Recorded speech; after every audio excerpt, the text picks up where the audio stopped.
Good day, everyone. My name is Rebecca Lilly with the International Association for Energy Economics. It gives me great pleasure to welcome you to today's webinar entitled The Unpopular Truth About Electricity and the Future of Energy. We are grateful to our speaker, Dr. Lars Schernikau, for today's timely discussion. First, a little bit about the International Association for Energy Economics. We are the largest association specializing in the field of energy economics and provide a forum for the exchange of ideas, experience, and issues among professionals interested in the field. The organization produces 2 professional journals, a newsletter, and holds conferences and virtual presentations along with a host of other products and services you can find at our website at iaee.org. If you're not already a member of the association, we welcome you to join. A few housekeeping matters in regard to today's webinar before I hand things over to our speaker. First, this webinar is being recorded for those that cannot participate in today's live event. The slides will be made available after the event.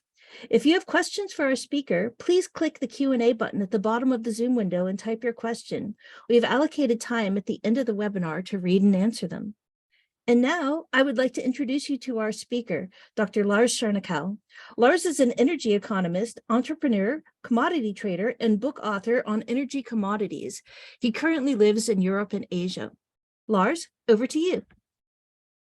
Thank you, Rebecca. Greetings, everyone. Hey, this reminds me a little bit of the times of COVID, right? When everything was online. So I don't see who I'm speaking to, but I'm trying my best. Thank you very much. Yes, so I will be speaking, or I'm allowed, or I'm able to speak about our recent book. It's called The Unpopular Truth About Electricity and the Future of Energy, that I, together with Professor Bill Smith in the US, wrote and published recently.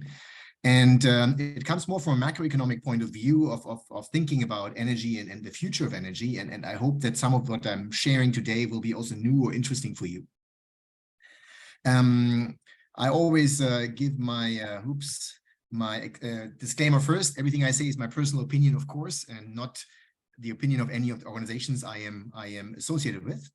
Please check yourself. Don't trust anything I say. Okay, please. I try to be, I give all the sources so you can check whatever I say. Myself, Rebecca already mentioned, I am from Germany, from Berlin originally. I was lucky and able to study in the US and in France and in Germany. I've lived in the US and in Germany as well, of course, Europe and Asia. And for the past 20 years, I've been active in a commodity trading business, a lot, mostly, but not only looking at coal products. So I'm from the bad side, from the dark side. So that's why I take everything I say with a grain of salt. And I continue to be very interested in the aspects of commodities and energy economics from a macroeconomic point of view. And that is what the book is about. Some of the papers we've written, you can find out on Elsevier's SSRN network. You just search for my name and SSRN, you will find my page, and you can see a couple of papers that we've written on wind and solar and electricity, coal versus gas, and various things. Now, let me start high level. Humanity's key challenges today, and probably for quite some time, and certainly for a long time in the past already, have been around feeding ourselves, giving ourselves access to affordable and reliable food and water, of course. Another key aspect has been energy, the access to energy. And all of these things, food and water, of course, there's problems as we, take food and water from our planet. Of course, we are causing pollution, especially in case of food and water for the soil and, of course, for the water itself. On the energy side, the main problem has always been the pollution of air and, of course, also the extraction of resources from the ground. The third thing is probably health, bodily, mental, and spiritual health, right? And I guess the main issue about health is maybe peace or inner peace, if you want to call it that way. So those 2 or 3 things really are one of the key core issues of humanity. And then there's a fourth one, which is more of modern society, which is about the waste, the pollution that we create, especially the human waste. And when you think about it, all of this actually has to do with energy. But if you have access to energy, you can make, create, grow, harvest food, or clean, desalinate water. If you have energy, with energy, you solve some of the health issues we have. And of course, everything about waste management requires energy. So I think energy is the basis of everything we do, or a lot of what we do, and that understanding is starting to slowly hit the mainstream, as in the past 20 years ago, people did not speak about energy, it just came from the socket, and that was it, you know, and I just filled up my car with gasoline and I had my energy available. So that, of course, has changed. Now, we'll speak today, after a short introduction, about energy return of investments.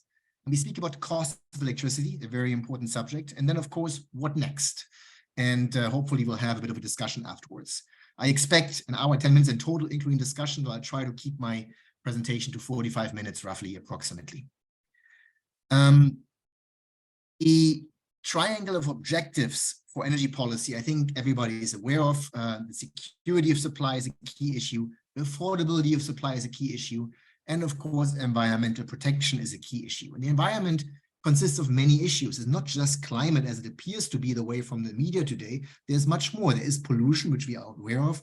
There's actually plant, animal life. There's land and space and what we do to that. There's the material input, the things we take from the ground, and there's actually the energy input. And we'll talk about that later. So I think those three main issues about providing energy to our life are very important, and it's important to see, or to support, as energy economists, that people start to look at all of these issues, not just one. Now, in terms of total primary energy, most of you are aware, but I like to repeat it anyways, roughly 170,000 terawatt hours per year of primary energy, which is primarily oil, coal, and gas, some nuclear, and then there's so-called other. Now, this energy, you know, most of you should know, is used to generate electricity, to provide heating, to building, transportation, and industry. And what's interesting is that this electricity, this 40% of the primary energy roughly, is used to provide electricity that's before losses. After losses, of course, actually, you might be familiar with the 17% number. Actually, 17% of primary energy is the final electricity available to us, but we're actually using 40% of the primary resources. I continue to see mistakes or errors in many papers and in the press on this, but this is roughly the correct number, not the 17%. That is just if you divide electricity by total primary energy. Now, we know electricity comes to 60% from coal and gas, roughly 10% nuclear.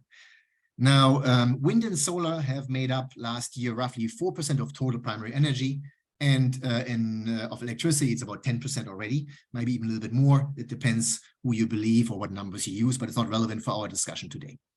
When you look at global electricity generation over the past 40 years, you can see that, of course, electricity demand was, supply demand more or less the same, has tripled from whatever 7,000 terawatt hours to now actually 29,000 terawatt hours roughly now this year approximately. And again, as I said, 60% comes from coal and gas. You are familiar with the global venture to phase out coal rather fast. And you might also be familiar that just recently, just 2 days ago, the G7 says, okay, now gas is next. So let's just, cut coal and gas, which is 60% of electricity, which is 50% of primary energy. Obviously, this doesn't work. Now, when I say obviously, I immediately am often put into a corner of denying whatever I'm denying. I'm not denying anything. I'm just saying this is the reality of our energy system today. Now, when you look at the total primary energy and how it grew over the past 200 years, we used to be all green. It used to be all biomass. We just cut down our woods in Europe and North America and wherever we were, and then we were green, all biomass. Of course, the revolution, the coal, the industrial revolution came, coal was found, provided a significant amount more energy for our lives, oil, gas age, nuclear, and this is where we are today with roughly 170,000 terawatt hours. And as I said, 80% of that comes from oil, coal, and gas, and 4% comes from wind and solar. Coal alone, which is one of my primary subjects, is about 1/3 of electricity and 1/4 of primary energy. The question is, what happens in the next decades? People like to think very, very far ahead. Well, there's two primary drivers about energy demand, right? And my argument is we probably see about 40–50% growth in the next 27 years now only left. And why do I say that? Well, it has to do with energy per capita increase. So people in Bangladesh, in Pakistan, in Nigeria, I'm currently in South Africa, are going to use and require much more energy per person. On top of that, we have the population increase. You put the two together, you get to 50%. And that is why this whole discussion about reduction of energy use globally is a myth. It's not going to happen. It doesn't mean we should not, of course, we should continue to invest in energy efficiency. But to believe that will reduce the energy required in the future, that's not really going to happen. Now, this is the IEA's net zero pathway they came out after during COVID, and where they exactly think, oh, by the way, next 7 years, we're going to have a 10% reduction in total primary energy. I mean, it's clear to all of us this is not going to happen. It cannot happen. And if it were to happen, it would kill lives. It would kill people, because this energy would be taken from someone. And there's no way that Germany is going to reduce 50% in order to allow for Pakistan to use 10% more, right? So this is just, I'm sorry, a dream world in my personal opinion. The second point is here that the IEA assumes in the net zero pathway that there will be 40% of primary energy coming from wind and solar. This compares to Germany having managed 5% of primary energy share after 20 years and $1 trillion or euros of investment. So again, there's two things here which don't add up, and two things about this net zero that just doesn't work. It doesn't matter what your view is of climate change or not. It honestly doesn't matter. You just have to be realistic with energy requirement. And that is our job as economists, in my view, to make people aware of that and also speak out a little bit clearer and a bit louder about this. You can see the IRENA recently, this is just in March last year, came out with this map where they say, okay, the renewable share of primary energy versus the electrification of total final energy consumption. So for the European Union in 2050, there is saying that 97% of primary energy will come from renewables being wind, solar, biomass, primarily, geothermal, but not relevant. And that the world will be electrified almost 60%. This is in the European Union. And here they use probably this share of total final energy consumption, which was 17%, remember? And here they're saying we're going to go up to over 50%. Even in India, they're assuming in their net zero path, we're going to reach a renewable share of 75%. I don't know that's going to happen. I don't know what assumptions they're using. But I have checked some of these IEA net zero assumptions in the back of their paper, and you can see the assumptions about capacity factors, utilizations. I mean, per capita consumption, they just don't make sense in my personal humble opinion. Now, remember, globally, we had 70%, and in Germany had 5% of wind solar plus 11% biomass in Germany. So what has to happen in order to go this net zero decarbonized way? In a way, we have to reduce the global fossil fuel consumption, right? This is the annual change in global fossil fuel consumption. And here is the annual change in global energy consumption. We already discussed that energy consumption will definitely go up globally. There's no way it doesn't, right? And the question is what happens with the fossil fuel consumption. So in a way, the world wants to be in this quarter, and I'm using here, by the way, Professor Pielke's way of displaying this. I loved it, that's why I use it. So we would have to want to be in this quartile up here on the left, basically where we reduce the fossil fuel consumption and yet increase our total energy consumption. And by the way, there was 1 year in the recent modern history in 74 where we were able to actually grow energy and yet have a slight reduction in fossil fuel. That was because of nuclear back then. Now, when you look at the IPCC's SSP scenario, various scenarios they have, so they actually do realize the world has to grow in energy consumption, somewhere between 0 to 2%, roughly. Very conservative, in my view, it's going to be a bit more than that. And if you now assume you want to be fossil fuel free by 2050 or 80% fossil fuel reduction, you would have every year, on average, a 5.4% reduction in fossil fuel consumption every single year from today until 2050. Never been done in the past, not one single year, not even close, not even in recessionary times. So it's clear it's not going to happen. And of course, it's supposed to be even more because we want to be 100% fossil fuel free. Now, in terms of current energy investments, it's starting to mirror these pathways, these future of where the political world starts to see energy is going to go. And here on the left, again, you see the electricity generation, 60% coal and gas. And here on the right, you see the investments, which is a bit older numbers, but it doesn't change much.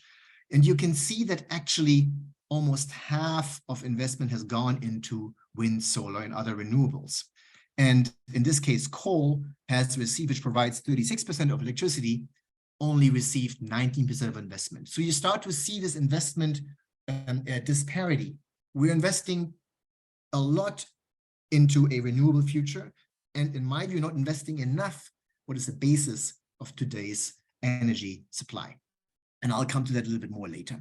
And you can see that wind solar at that time was 8% in 2019, receiving the large chunk of the investments. And that's actually a large problem we're having. You see large organizations, the insurance businesses, banks, all those things. So we are running into trouble sometimes if we don't start to push back and explain these issues that are coming up.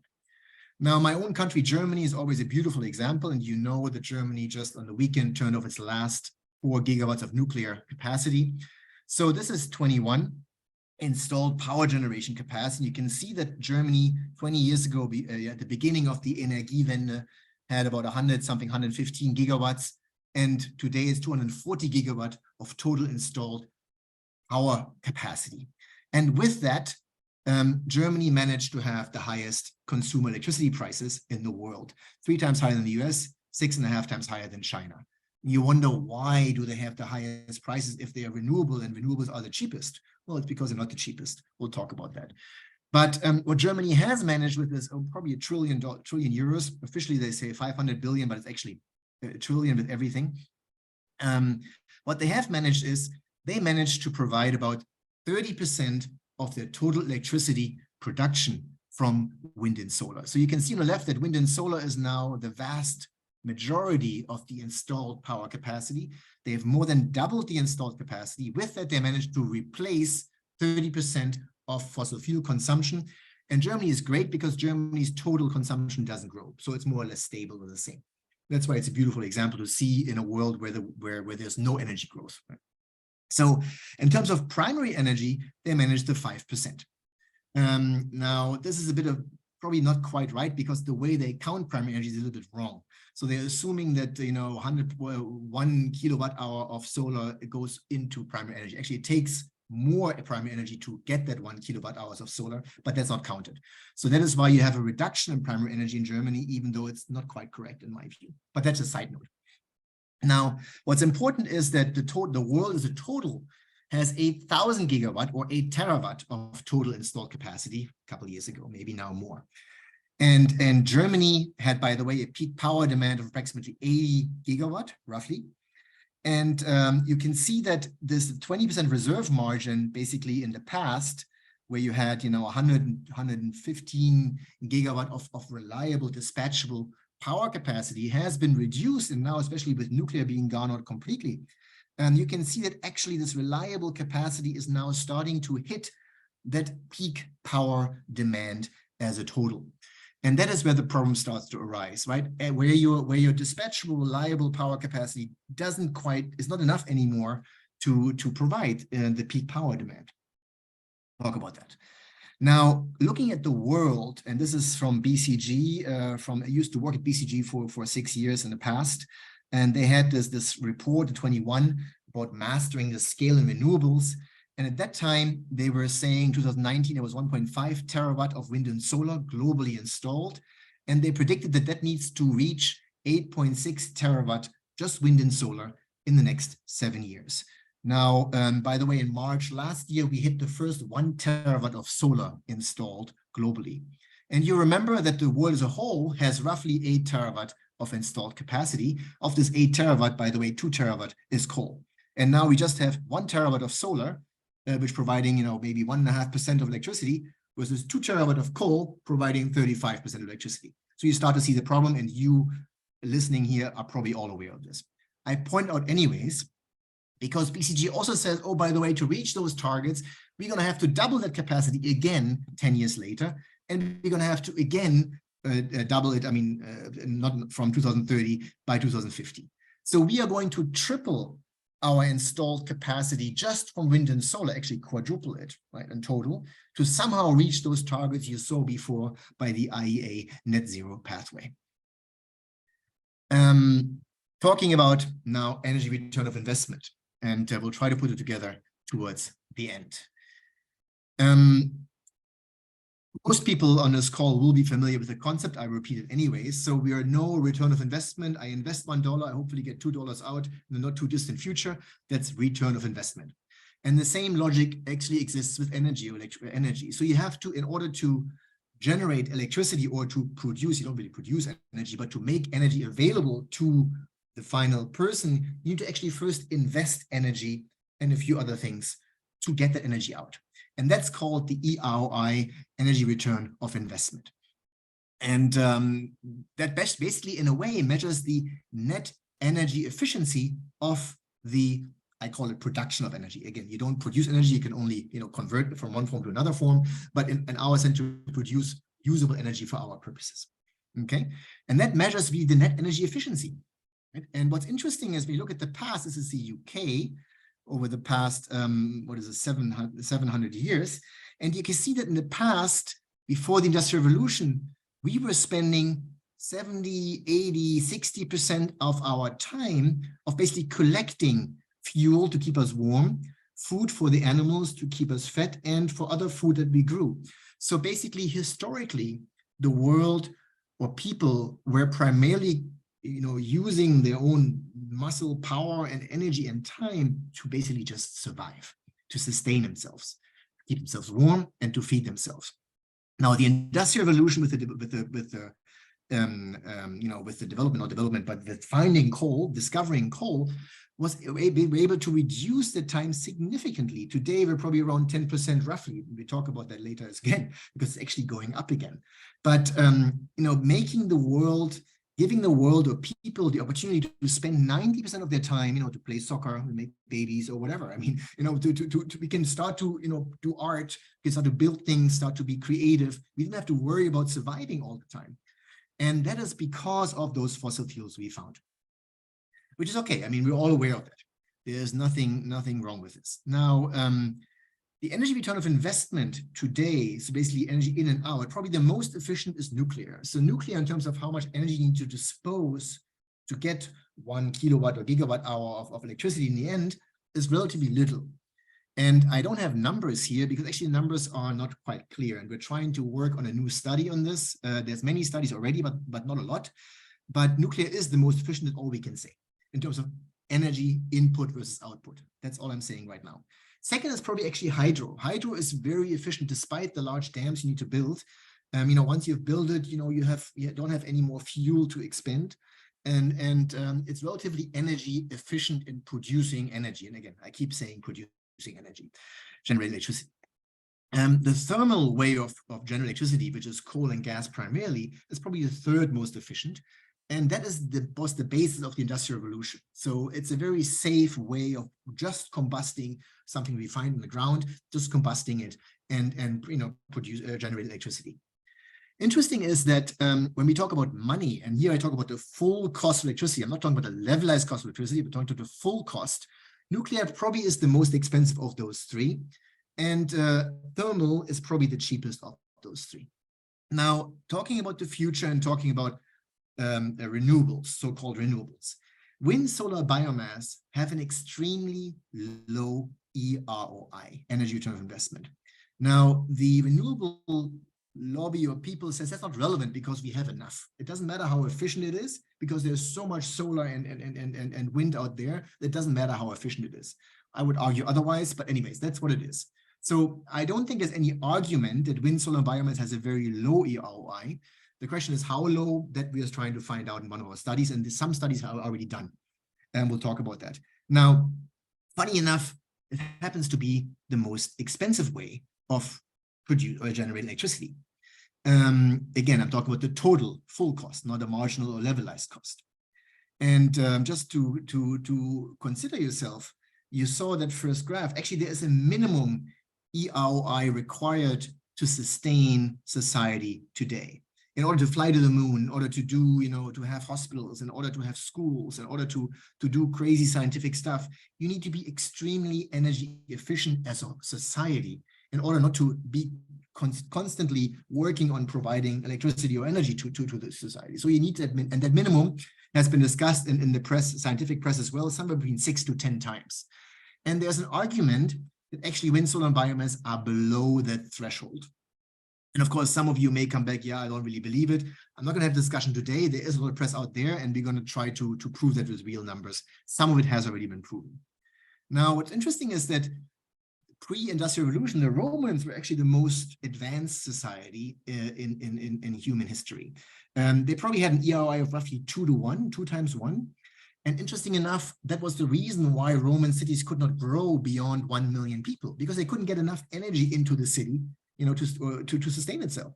So that's sort of where the Romans were. And then, it went downhill in Europe, at least, being very Europe-centric. I apologize for that. And then, of course, coal age came and the whole thing changed. Now, obviously, technology will improve all of these efficiencies, or should improve all of these efficiencies, subject to us having enough resources, from the ground to build this technology. There is another factor we have to consider. So we talked about the energy return of investment, the eROI, the net energy efficiency. We spoke a little bit about money, and now we speak about the raw material input. So the raw materials per output, how much you need. And I think there's little argument that nuclear and thermal are probably the most raw material, just in pure tons, efficient. Okay, hydro and solar, wind, and biomass have a large requirement for raw materials per unit of output. The Department of Energy in the US has put this graph together, actually the numbers, not the graph, together, and you can see this is just the materials in tons per terawatt.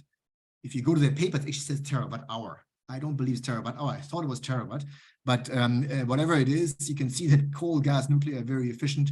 Hydro, solar, wind, geothermal are very inefficient. And here they are counting cement, copper, glass, steel. You note that cement, copper, glass, steel, aluminum, they're actually not raw materials. They're materials you need to first produce out of raw materials, which take, again, energy to make. So that's just something to keep in mind. Now, there is a fourth element, which is a space requirement. The space requirement has become relevant with the low energy density of wind and solar, and actually biomass as well.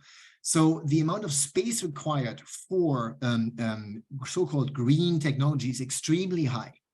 For hydro, it's medium, and the lowest it's for normal, normal thermal power plants and nuclear power plants. And that is why in the past, this space requirement issue actually never really made a big difference, because it's more or less the same. Or, it was all, you need a power plant, you need to have some mining, it does require space, but it's not like having square kilometers full plastered with wind farms or solar panels. This is just one of those beautiful examples in China. Now, going back to this slide. So we have the energy return of investment, we have the financial component, we have the raw material component, and we have the space component. Now, as we go into a decarbonized world, we need to somehow figure out how to do this. So either we're going to use something where we carbon capture and storage whatever we can from our thermal power plants, and by doing that, you will basically reduce your efficiency, because you need to spend more energy to actually capture the stuff, put it together, compress it and put it wherever you want to put it, into the ground or wherever. So it actually reduces your efficiency. The same way, in order to deal with the intermittency of wind and solar primarily, the hydrogen economy is suggested. Now, logically, when you want to produce hydrogen for storage purposes, you would never use nuclear to produce hydrogen. You would never use gas or coal to produce a hydrogen for storage purposes. You would logically only use excess or unutilized so-called renewable wind and solar, right? Only that wind and solar you don't use otherwise, you would really use to make hydrogen. Because actually, you're going to lose 60 to 80% of the input energy making hydrogen. Hydrogen doesn't come from the ground, you need to produce it. Really produce it. So, and when you do that, basically, you are going to reduce your energy efficiencies further, your eROI. You're going to increase your costs, you're going to increase your material input, and you're going to increase your space requirement. And you can see how now suddenly we're getting awfully close to the Romans. It's illustrative. Don't believe those numbers exactly, but you get my point. We're really taking something that's already relatively inefficient energy-wise because of the energy density per square meter. There's only so much wind and solar you can take out. Plus, in the world, there's not everywhere the same amount of wind and sun. But we're going to reduce that further in order to somehow overcome the intermittency issue through hydrogen, and we're going to further reduce the efficiency and basically compete. So basically what we're suggesting is go from here to there. And my argument is, be careful, please, and think twice before you do this. Well, it's kind of too late. It's already happened. We are stopping to invest in coal and gas, and everything seems to be going in this way. I mean, trillions of dollars. Now, short talk about capacity factors. So this is the wind map for the world. You can see that us in Europe, we're very lucky. In the north, you have a lot of wind. In South Africa, a little bit here, and in the northern hemisphere, in north of Japan, and you know, in the regions back here in this is Korea. There's a lot of wind, but there's no wind in India. There's practically no wind in Africa. There's no wind in Southeast Asia. When I say no wind, there's very little usable wind. And people who have lived in Southeast Asia know that there's practically no wind. Now, the global average capacity factor, and capacity factor here is really natural capacity factor. It means where nature provides me the possibility to actually take electricity or power from the wind. It's 21 to 24%. In Europe, in the best parts, maybe reaches 40%. In the best parts, maybe even higher. And then we have the solar irradiance map, which you can also download. And you can see that, of course, sorry guys, I left out the US, very, very European-centric and Asian-centric. Australia is very rich in sun. South Africa is very rich. Of course, the Saharan desert area and California are very rich in terms of solar irradiance. Funny enough, China has practically nothing. Southeast Asia, you would think, what's going on? Look at this in the middle. There is not enough solar irradiance. I've lived in Singapore myself, or I still partially live there. And you know why? Because number one, it's dark and night everywhere in the world. That's already actually more than 50%, because, you know, with the dawn, everything, it comes to 70% roughly. And then there's a lot of clouds, a lot of rain. So the monsoon makes up that rest. So the monsoon takes away the rest of that solar irradiance. You can see that Spain has more sun than India. So these are interesting things. And the global average capacity factor, natural capacity factor, is 11 to 13% for the world for photovoltaic. Now, the renewable world tells us, okay, no problem, we overbuild. So the logic is that basically you produce more during the day that you will then somehow store and use at night. Okay, that's the logic. Now, in one of the best parts of the world, and basically it seems to be roughly 2 to 1. You just produce during the day and then use it at night. At night, you need a little bit less electricity anyways. Here, you see this, so you know it's going to be fine overall. Well, it's not going to be fine. And taking California alone has a capacity factor of 25%. Okay, that's one of the best places in the world. Germany has 11%. So that means for California, you would on average have to already quadruple, not double, but quadruple the installed capacity if you were to efficiently move this extra electricity into the nights every night during the year. So if you were to be able to do that. So then you already have to quadruple it. Well, if you now add a storage, in this case, I just use hydrogen, which is 60 to 80% efficiency, you're basically going to have to overbuild 12 to 20 times using a hydrogen economy in California. Again, assuming no other losses, okay, along the way. And there's a lot of other losses. And if you live in Europe, you have to 2 to 3 times this. So basically you come to, I don't know, 40 to 60 times of overbuild in Europe or in China or Indonesia. Maybe you just get to 30 times. So you start to see the problem, this intermittency, even if we had a reliable sort of storage system, and it will require a lot of overbuild and energy. And this is energy efficiency issue we talked about, the energy efficiency in generating electricity. Now, talking about the cost at the next point. So You guys might be familiar with Lars. Lars just recently put out their new levelized cost study that we've been doing this in 16 versions. The 16th version came out 2 weeks ago, I think. I downloaded, looked at it. I had spoken to the authors 2 years ago myself, asking why they continue to use LCOE, even though they know LCOE does not give the full picture. The answer was, well, we've been doing this for a long time. It has been relevant and people are asking for it, so we will do it. They're putting certain disclaimers in. Now, what are they doing? They actually do have a line here between renewable, so-called renewable, and conventional. And you can see that the marginal cost without carbon prices for coal, it's supposedly cheaper for certain best-in-class ways. And but the assumptions they make, I have looked at, are a little bit questionable. So first of all, they talk about capacity factors and they don't differentiate between natural capacity factor, that is what nature gives me, and the utilization, that is how I use my equipment. So they are saying coal has a capacity factor of 35 to 85%. It's not true. Coal has a natural capacity factor of 98%, 97%, then has a low utilization.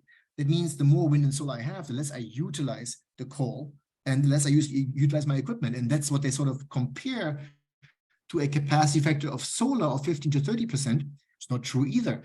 The worldwide average is 11 to 13%. California has 25%. I don't know any large area where you have 30%, by the way. And wind, they give 30 to 55% capacity factor, assuming just natural capacity factor, assuming 100% utilization, because renewables have an advantage in the system. They are prioritized in the system. Wind, I don't see any place on average that's 30 to 55%. There's no way. I just don't see that. So plus, there's no consideration of network integration cost. There's no long duration energy storage. So you start to see this LCOE has a problem. It's continued to be used in all of the media that we see every day. This is just the global average, 11 to 13. By the way, Lazard does make statements. They say selected renewables are cost competitive with conventional under certain circumstances. So despite those numbers, they themselves know that that doesn't really apply to the whole world. And they say, give the disclaimer that there are certain circumstances where it may be, there may be more cost advantage. Absolutely. If you're somewhere in the middle of nowhere in Africa, there's no transmission line, no nothing, definitely it's cheaper to put up a solar panel and a battery, right? So they do say that it does not include any network upgrades, no transmission, no congestion, or other integration-related costs. It also doesn't include nuclear waste disposal, airborne pollution, or greenhouse gases. Not quite true, because they do give including carbon pricing. So actually, the greenhouse gas cost in terms of CO2 price is included in this analysis.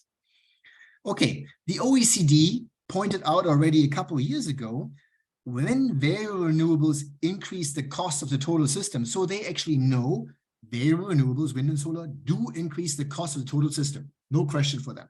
They impose such costs through balancing costs, transportation, distribution networks, and residual systems, blah, blah, blah, right? So from a point of economic theory, wind and solar, VREs, variable renewable energy, should be taxed for those surplus costs in order to achieve the economically optimal deployment. The OECD said that 4 years ago. So the OECD also has then a graph where they say the total system cost, when you have a low VRE penetration, you have low cost. When you have a high VRE penetration, you have a high cost. So they know the higher of wind and solar you have in a system, the higher the cost goes. I don't see this in the regular press being talked about much. This is another study recently that came out that shows various other studies that show how the cost increases with a higher variable renewable share costs.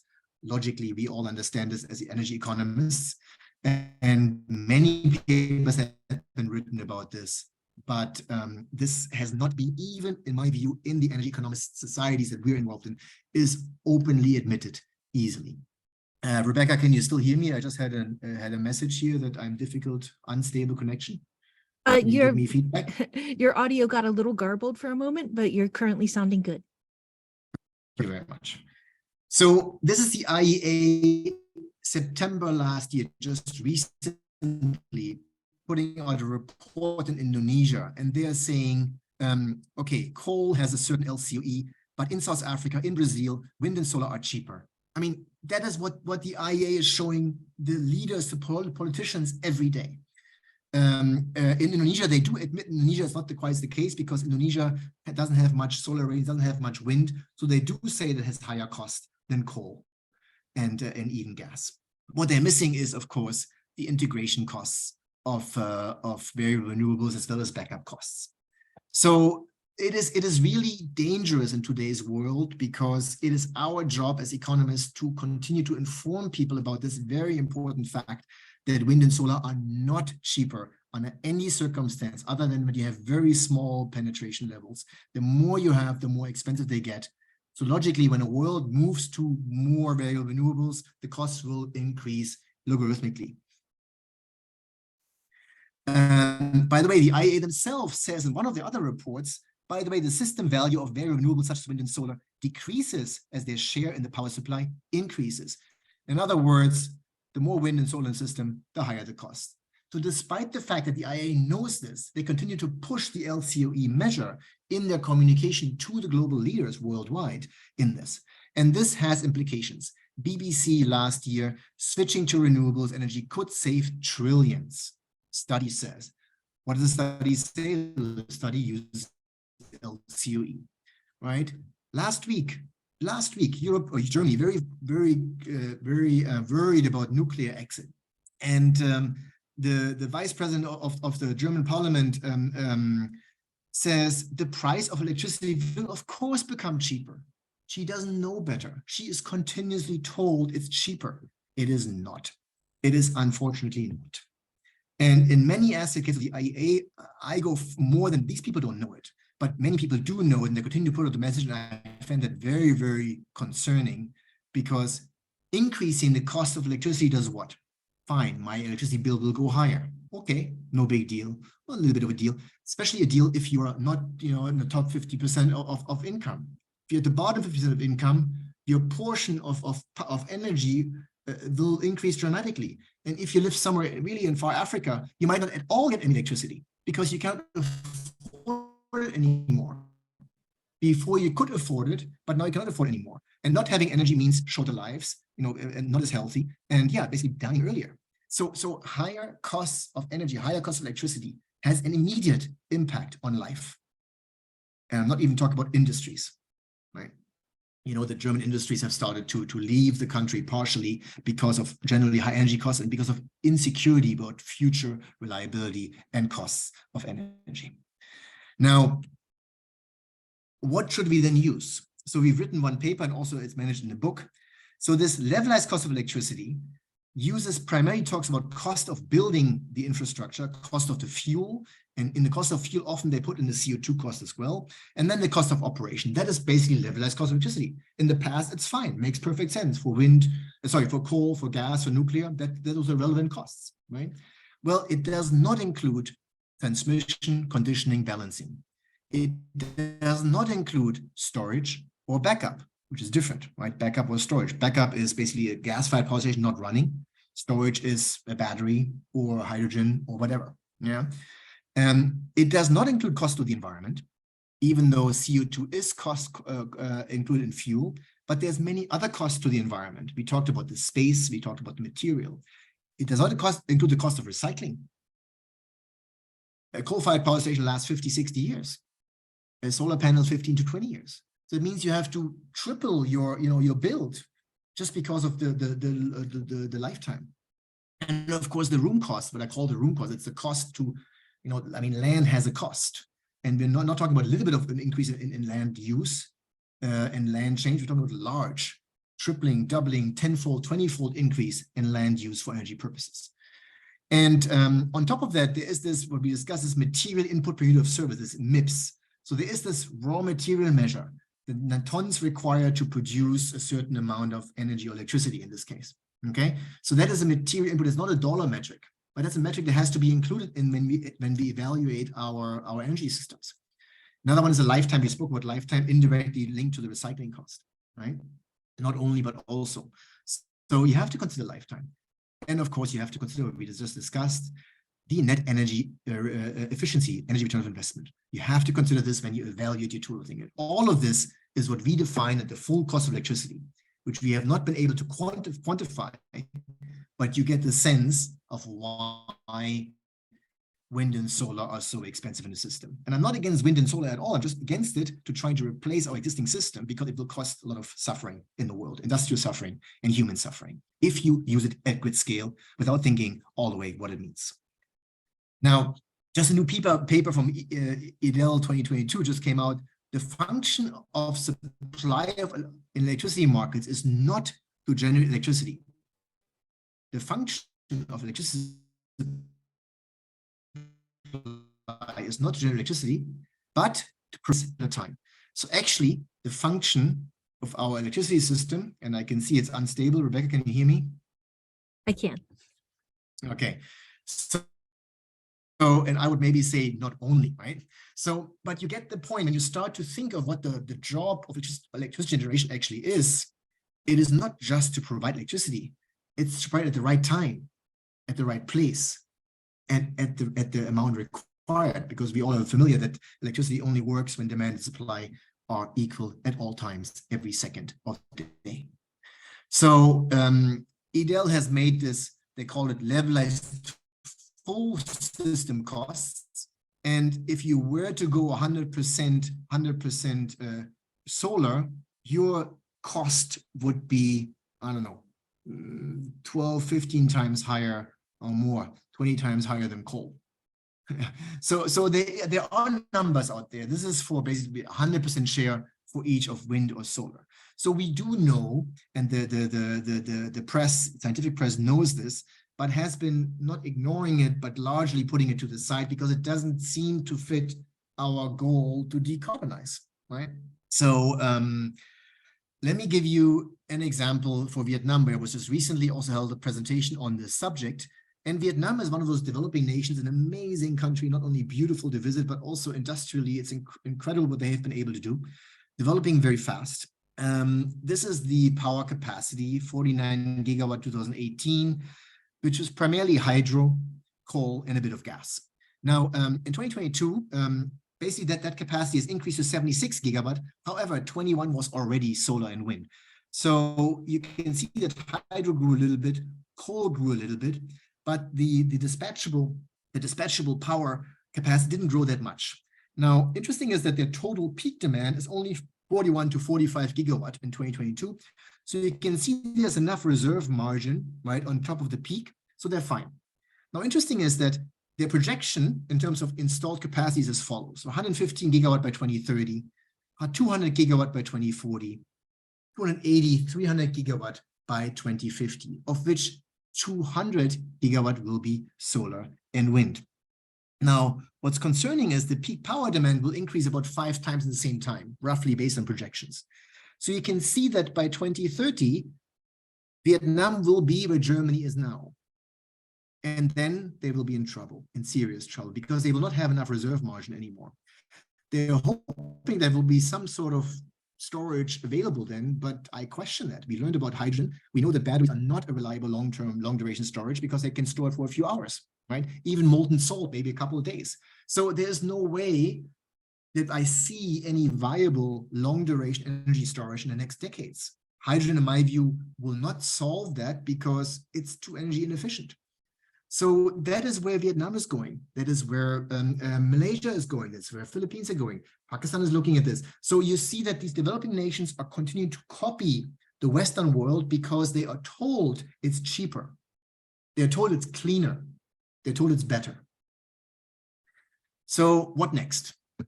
Now that we know there's a bit of trouble, what do we do next? Well, first of all, let me put The Economist out. The Economist tends to be which is nothing wrong with it. However, they do notice there might be bottlenecks with the green revolution. And they say the green revolution risks running short of minerals. We talked about raw materials, money. We talked about money. We talked about the money and the places to build. So actually, Economist starts to see exactly those 3 points: the raw materials required, the money required because it's too expensive, the efficiency is so low, you need much more money, and the places to build. Well, I would just add, they forgot energy. Right? The world ran out of energy. So the reason why, and sorry for the smaller font, has to be the capacity factors, natural capacity factors. We spoke about this, especially in Asia. Has to do with the cost of intermittency, the conditioning, the conversion, transmission, the balancing of the system, the backup and the storage required, all of those. The supply of wind and solar is not where you need it. So that means there's a mismatch. And by the way, solar and wind are correlated. It's night and night everywhere in the world. And even Europe, the wind is correlated, right? If you're in north of Europe and there's no wind in North Germany, there tends to be no wind in north of France as well.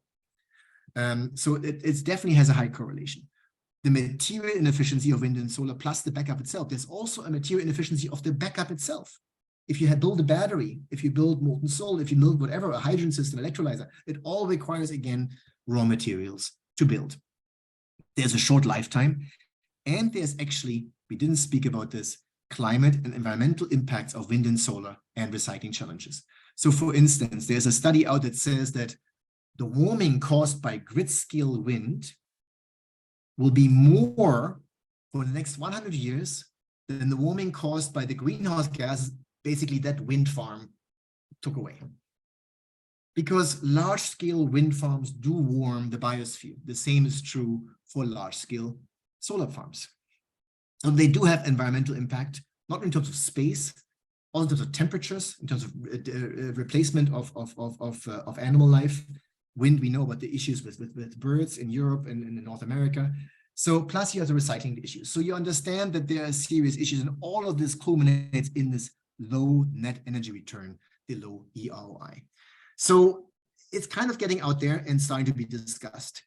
So these, I think we can now take a step back and start to see that when we feed ourselves or when we provide energy for our lives, we will impact the planet, right? And that impact will be what I call externalities, human and environmental impact, right? There is emission impact. There's something we blow into the air. There is other environmental impact. And then there is the human impact of everything we do when it comes to our energy system. And that's along the production of raw materials, the processing of them, transporting them, manufacturing whatever we do, operating the equipment, and then recycling, right? This entire value chain that has impacts on, for the world. And that impact includes, of course, greenhouse gases. When you come to emissions, it includes many other things that we emit, especially fossil fuels emit that. Solar and wind don't emit it during generation electricity, but maybe during the production of the raw materials, right? So there's a lot of emissions that come out that we produce. There's environmental impacts. There's the energy input. We talked about that. That's an environmental impact. The raw materials we use, the space required, the animal implants, the waste, all those things are environmental impacts that our system along the entire value chain has. And then there's the human effect. Energy requires, it is healthy, it provides safety, right? And energy poverty causes death, causes death, causes shorter lives. Financial poverty, industrial development, all those things which are not directly environmental, but they are human impact to be considered. And yet our current energy policy focuses only on operation. I say only, primarily on operation and primarily on emissions. And in fact, the sole focus of carbon taxation is only CO2. And as an economist, you understand if you price one externality but not others, you will cause distortions. And those distortions will have undesired consequences. One example, the move from coal to gas to reduce CO2 emissions will not do anything to the climate because gas, especially LNG, has higher methane emissions. And methane has a higher global warming impact. And you actually put the numbers together, you start to see that coal and LNG are more or less the same. So when someone in a country like Pakistan switches from coal to LNG for greenhouse gas, for global warming issue, won't make a difference. It will only increase the cost because LNG is more expensive than coal. So you start to see, if I were just to include one little bubble, the whole world changes. Imagine I include all these bubbles in our energy policy, how that changes. So I am personally absolutely against carbon taxation because it's wrong environmentally and economically wrong, because it does not price other externalities we have, and maybe because they cannot be easily priced. But you can't just price one, and the whole world will start to optimize for that one element, which we currently see with this huge build of wind and solar. It's because of carbon taxation, right? So if we didn't have that, and still focus on how do we increase our efficiencies in the system to have less emissions in the future. Nuclear, right? I mean, Germany getting out of nuclear, I'm sorry, it doesn't make any sense. Yeah? So you start to see some of these larger issues. I think it's our job as economists to make people aware of this, right? And say, listen, guys, we have to think from a world perspective and stop thinking this, this narrow view for only focusing on one element, okay?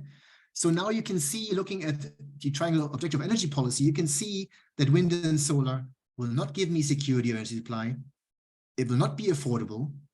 In fact, it may help the climate, but even there are questions.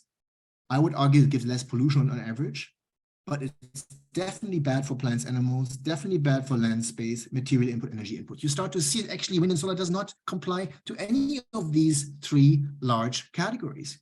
So how can energy economic institutions continue to support this? I don't know, right?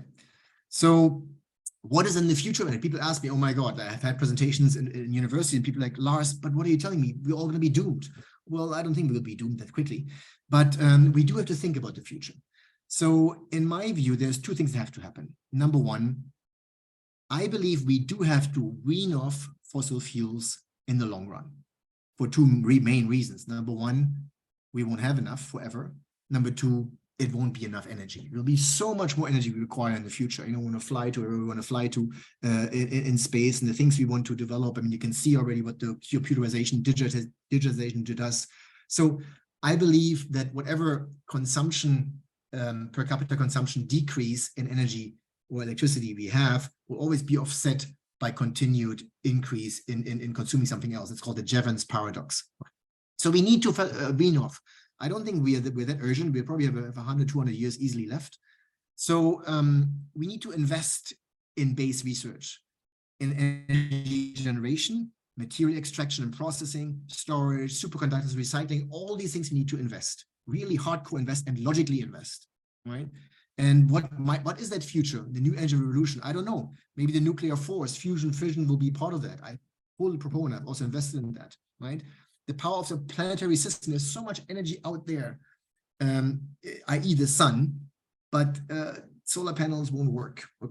In fact, solar on the globe doesn't work because per square meter, there's only so much solar radius that comes down, just not enough. So I think we have to stop that craziness because the density is not enough. Doesn't matter what we do. Doesn't matter how efficient the technology is, right?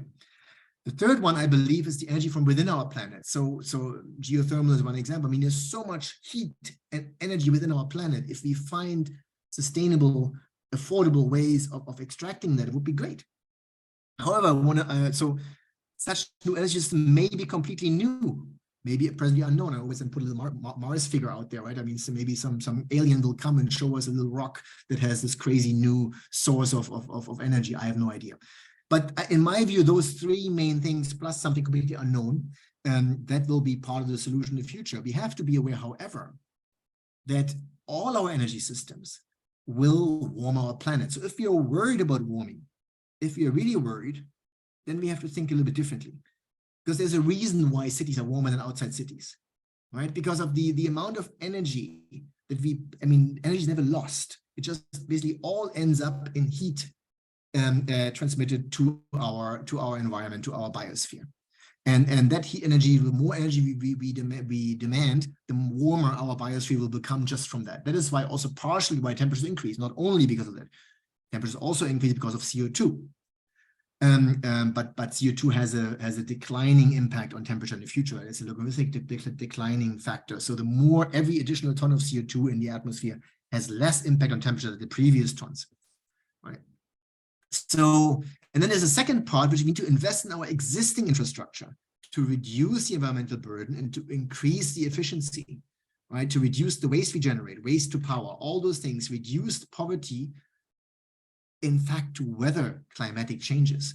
The richer we become, the better we can deal with any climatic irregularities that come our way. If we are poor, we're going to all die. Yeah. So we have to invest in oil, coal, and gas, not divest. When the G7 says take money away, I'm like, guys, are you crazy? I am sorry. You have to put money in. If you have a problem, you have to invest, not divest.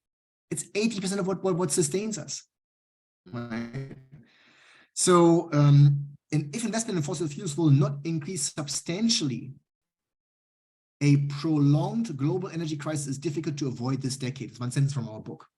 If investments in fossil fuels will not increase substantially, a prolonged global energy crisis is difficult to avoid starting this decade. And that is something that we have to be aware of. And we have to, in my view, also start to be a bit more outspoken. Yeah? So I'd like to open up to questions now. And I already received some questions here, but maybe Rebecca, if you can manage this for me. You'd like me to give you the questions in the queue? Yes, please. Sure thing. So your first question is from Michael Ebers, and he's asking, how do costs and material requirements of biomass compare with wind and solar? Adding biomass potentially confuses the situation. Biomass in EG is closer to coal in terms of thermal efficiency and mass required for ongoing operations, so it can confuse the comparison. Yes, so it's a very good point. So biomass is a very different quality than wind and solar, absolutely correct. But biomass has a similar low eROI of wind and solar for other reasons. So, there's basically, it takes so much, we used to go away from that. We used to take things from the planet, like grown things, and then combust them. And to go back to that at large scale will not make it better and make it worse. And you can see that in the past, the biomass production and consumption has been more or less stable. And I think that's we've kind of optimized it already. If you go beyond that much more, it will become less efficient. And in fact, there are studies by the EPA that say even the greenhouse gas impact of large-scale new biomass operations is worse than firing coal. But I get your point. It's absolutely separate. You're kindly right. But in this eROI measure, it's important. And of course, on the material impact, it's not as relevant, but has other aspects about it, because we do require materials as well, fertilizers and all those things. Okay. So next we have a question from Douglas Pollock of Chile. Can it be derived from your lecture that the problem is not just the comparative LCOE that could be, in certain excellent conditions, be lower for renewables than thermal sources, but the total cost seen by the electric grid, where the cost inevitably increases as the renewable penetration expands? That's it, right? I mean, I am talking macroeconomically for the world, where should we go?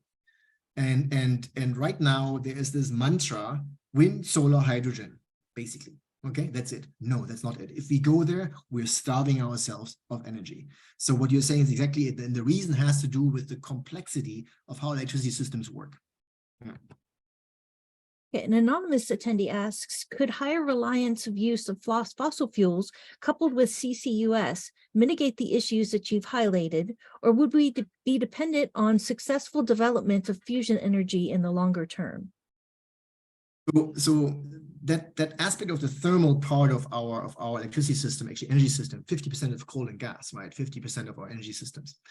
So the question is, if we use CCUS, can it be handled? Well, I mean, you saw that actually CCUS will always be cheaper and better than putting wind and solar up, okay? If you're worried about the CO2 emissions. But now we're getting into the impact that CO2 has on global warming, on the environment, all those things. I mean, look, that is a discussion. I'm not a specialist on this. I can only tell you CCUS, in my view, will not make a big difference. If even, let's say, if all power plants were equipped with CCUS, you'd have other issues where to put all that stuff and the cost of it and all those things. And plus, I don't think that the climate will change that dramatically from it. But that is a different discussion. And what's certainly correct is that CCUS is a better option than wind and solar, logically, from what I discussed today.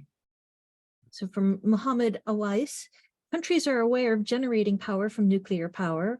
Why do they not invest all of the eROI onto nuclear rather than solar, bio, or wind?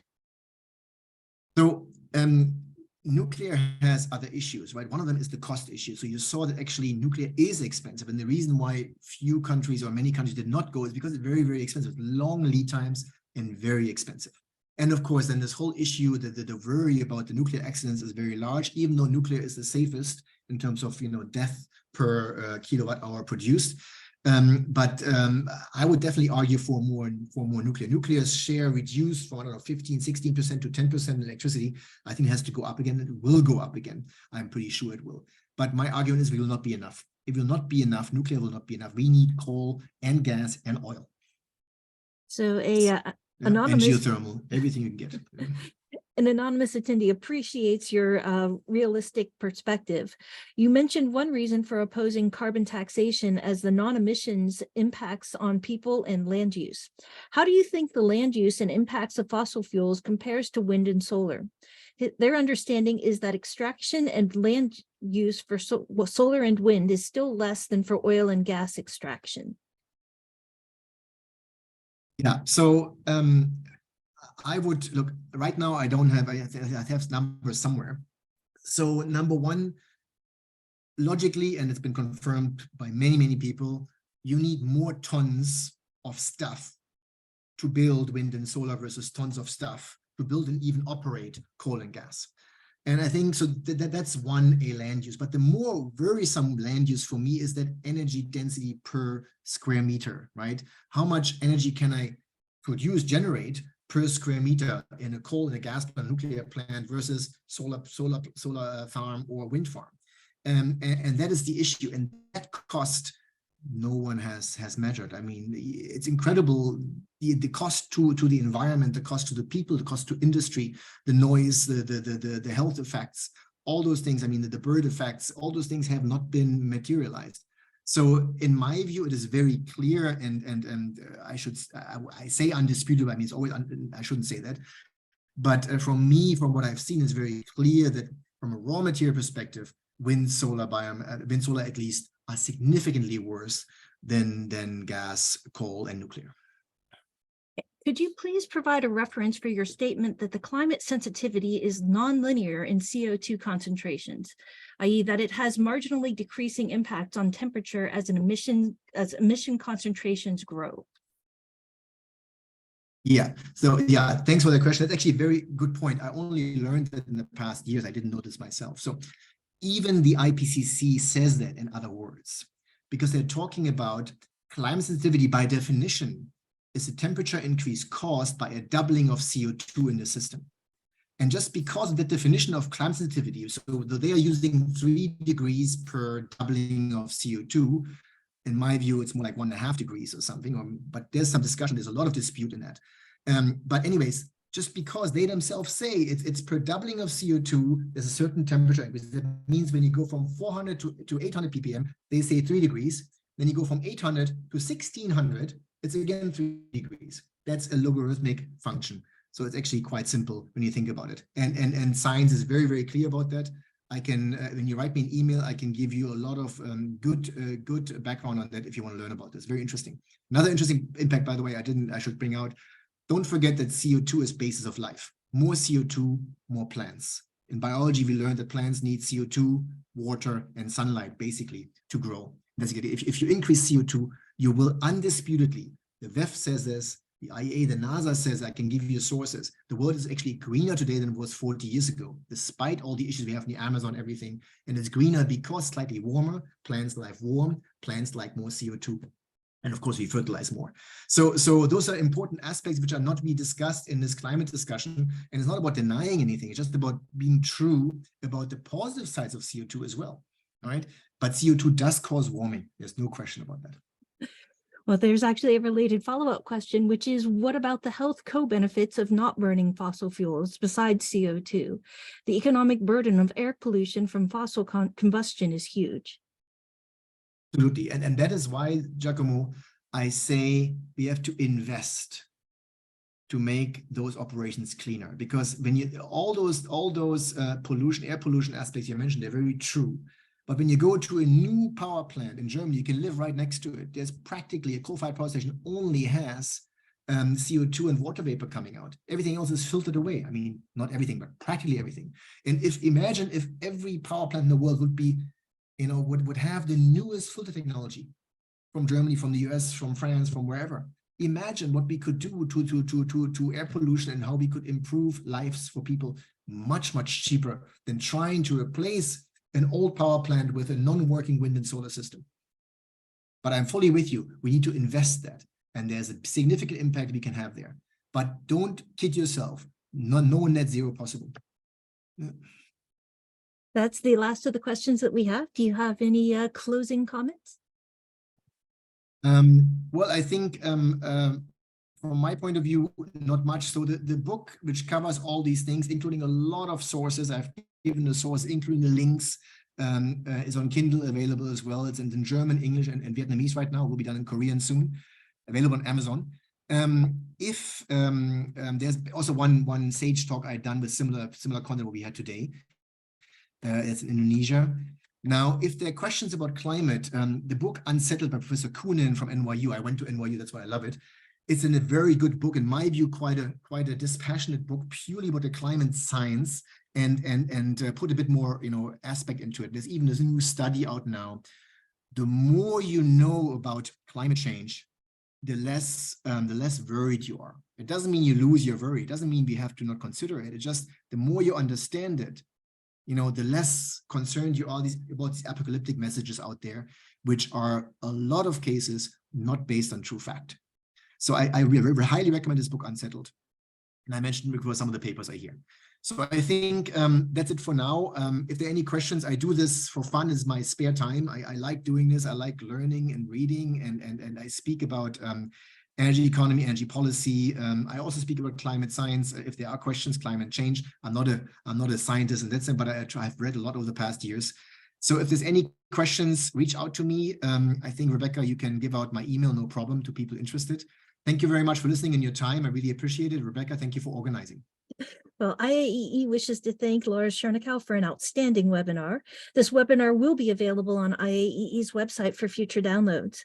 If you're not a member of IAEE, we encourage you to join by visiting www.iaee.org. We thank you for attending, and I officially close this webinar.